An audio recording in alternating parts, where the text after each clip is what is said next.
Shpesh duket sikur kujtimet e këqija ose kujtimet që kanë dhe një lloj ngarkese emocionale qëndrojnë më gjatë me ne se sa kujtime neutrale ose kujtime që nuk jemi shumë të lidhur emocionalisht. Më duket ka zona të veçanta që janë të lidhura me frikën dhe gëzimin, me emocionin, që quhen amigdala. Amigdala është shumë afër hipokampusit dhe sigurisht që ka mekanizma të veçantë, veçanërisht për shkak të neuromediatorëve që çlirohen në organizëm, për shkak të nivelit të adrenalinës, dopaminës,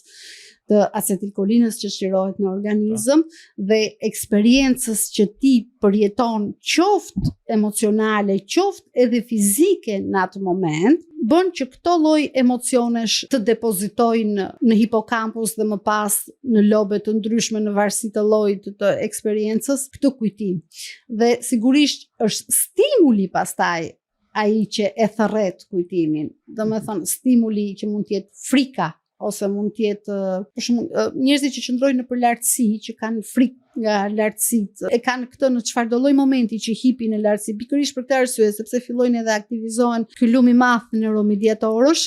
dhe patjetër që mund ta lidhin këtë pastaj të rrasin kujtime, eksperienca të këqija që mund të kenë përjetuar në qëndrimet në lartësi, apo ndonjëherë jo vetëm të përjetuara, por edhe të thëna nga të tretë dhe nga të katërt. Për shembull,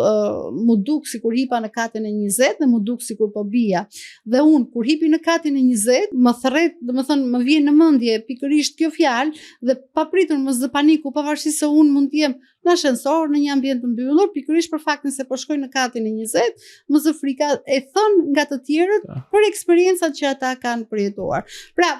mendoj që ka lidhje më tepër me atë rrjedhën neuromediatorësh që ndodh gjatë kujtimeve të këqija, që i bën këto kujtime të depozitohen dhe pastaj janë stimujt ato që i tërhesin dhe i bëjnë ndoshta më aktive.